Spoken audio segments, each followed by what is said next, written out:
আসসালামু আলাইকুম রহমতুল্লাহ বরাকাতুহু। আলহামদুলিল্লাহ, আসসালাতু আসসালামু আলা রাসূলিল্লাহ বাদ। সুপ্রিয় দর্শক, বিবাহকে কেন্দ্র করে গায়ে হলুদের অনুষ্ঠান এটি আমাদের সমাজে অতি পরিচিত একটি সংস্কৃতি। একজন মুসলিমের বিবাহে গায়ে হলুদ নামের কোনো অনুষ্ঠানের অনুষঙ্গ থাকা উচিত নাকি ইসলামের দৃষ্টিকোণ থেকে এটি নাজায়েজ, সে বিষয়টি আজ আমরা ব্যাখ্যা করার চেষ্টা করব ইনশাআল্লাহ বিইذনিল্লাহ। বরকনের গায়ে বিবাহের সময় কেন হলুদ মাখা হয়, এই গায়ে হলুদ অনুষ্ঠানের গোড়ার ইতিহাসই বা কী, সে বিষয়টি আমরা জানার চেষ্টা করেছি। যেটুকু জানতে পেরেছি তা হলো, কলকাতার দৈনিক আনন্দবাজার 16 জানুয়ারি 2019 বিষয়ে একটি প্রতিবেদন প্রকাশ করেছে, যার শিরোনাম হলো বিয়ের রীতিতে গায়ে হলুদের চল কেন এলো জানেন। এই প্রতিবেদনে লেখা হয়েছে, হিন্দু বিয়ের রীতি অনুযায়ী বিয়ের দিন সকালে হলুদ মেখে স্নান করেন বরকনে। পুরাণেও হিন্দু বিয়ের রীতিতে হলুদের চল ছিল। এই প্রতিবেদনে আরও লেখা হয়েছে, পুরাণ ও শাস্ত্রবিদ পূর্বা সেন গুপ্তা তিনি বলেছেন, এটা বৈদিক আচরণ নয়। বেশ কিছু উপকারী দিকের কথা ভেবেই হলুদকে প্রাচীনকাল থেকেই বিবাহের অন্যতম উপকরণ হিসাবে মেনে চলেছি আমরা। অর্থাৎ হিন্দু ধর্মে বা হিন্দু সমাজে এটিকে অনেক উপকারী দিক মাথায় রেখে দীর্ঘদিন থেকে পালন করে আসছে মানুষ।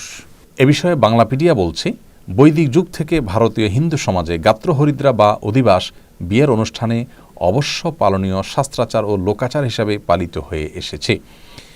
বরকনের দাম্পত্য জীবনকে যে কোনো ধরনের অকল্যাণ ও অপশক্তির অনিষ্ট থেকে মুক্ত রাখার কামনা থেকেই এসব লোকাচার পালন করা হয়। এটি মূলত একটি মাঙ্গলিক অনুষ্ঠান। প্রিয় দর্শক, বিয়ের সময় গায়ে হলুদ বিষয়ে এ দুটি সূত্র থেকে যে তথ্য আমরা পেয়েছি সেটি একেবারেই পরিষ্কার, আর তা হলো যে এটি মূলত হিন্দুদের একটি সংস্কৃতি যা তাদের থেকে চলে এসেছে এবং এর পেছনে একটি বিশ্বাসগত দিক রয়েছে। তা হলো যে এর মাধ্যমে বরকনে নানা অমঙ্গল থেকে বেঁচে থাকতে পারে। হিন্দু ধর্মমতে বিভিন্ন প্রকার অপশক্তি আছে, সে সমস্ত অপশক্তির প্রভাবে মানুষ ক্ষতিগ্রস্ত হয়, সেগুলো থেকে বাঁচার জন্য তারা অনেক কাজ করে থাকেন, এটি তাদের ধর্মীয় বিশ্বাস। কিন্তু একজন মুসলিম কোন অবস্থাতে এ ধরনের কোনো অপশক্তিতে বিশ্বাস করবার কোনো সুযোগ নেই। ইসলামে এ ধরনের কোনো অপশক্তির কোনো স্থান নেই। সকল কল্যাণ অকল্যাণের একমাত্র মালিক আল্লাহ রাব্বুল আলামিন। আল্লাহর কাছে আশ্রয় চাওয়া ছাড়া এ জাতীয় কোনো বস্তু বা কোনো সংস্কৃতি, কোনো কালচার, এগুলোর মাধ্যমে একজন মুসলিম কোনো অবস্থাতেই কোনো তথাকথিত অপশক্তি থেকে বাঁচার চেষ্টা করার কোনো সুযোগ ইসলামে নেই।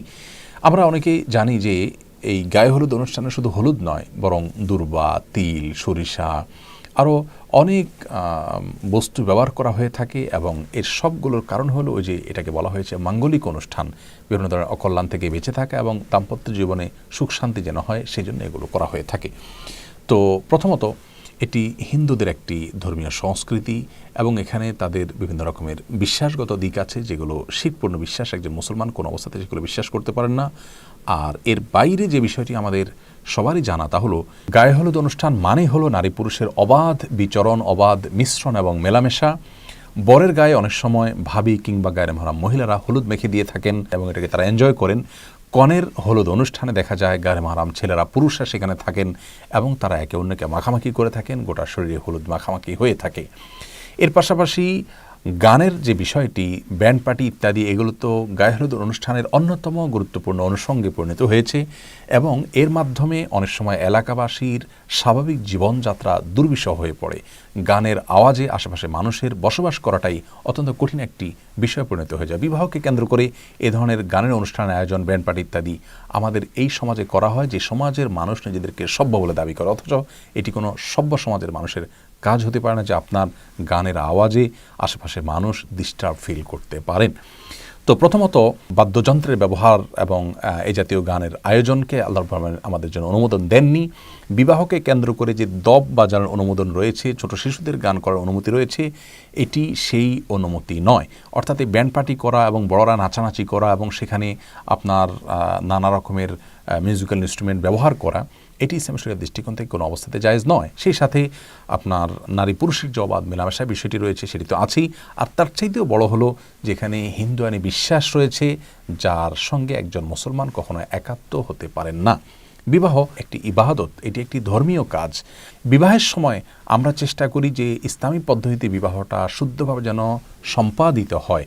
তো সেই বিবাহকে কেন্দ্র করে যে সমস্ত আনুষ্ঠানিকতা আছে, সেখানে যদি অনইসলামিক বা ইসলাম সমর্থন করেন এমন কোনো কাজ আমরা করি, তাহলে সেটি কোন অবস্থাতে একজন মুসলমানের জন্য জায়েজ হতে পারে না। অতএব আমাদেরকে সুস্থ শুদ্ধ সংস্কৃতির পথে ফিরে আসতে হবে। আর উদারতার নামে বা দেশীয় কালচারের নামে ভিন্ন ধর্মের সংস্কৃতিকে নিজেদের মধ্যে ধারণ করার কোনো সুযোগ থাকতে পারে না। আল্লাহ তাআলা আমাদের সকলকে বিষয়গুলো উপলব্ধি করার তৌফিক দান করুন। আসসালামু আলাইকুম রহমতুল্লাহ ওয়া বারাকাতুহু।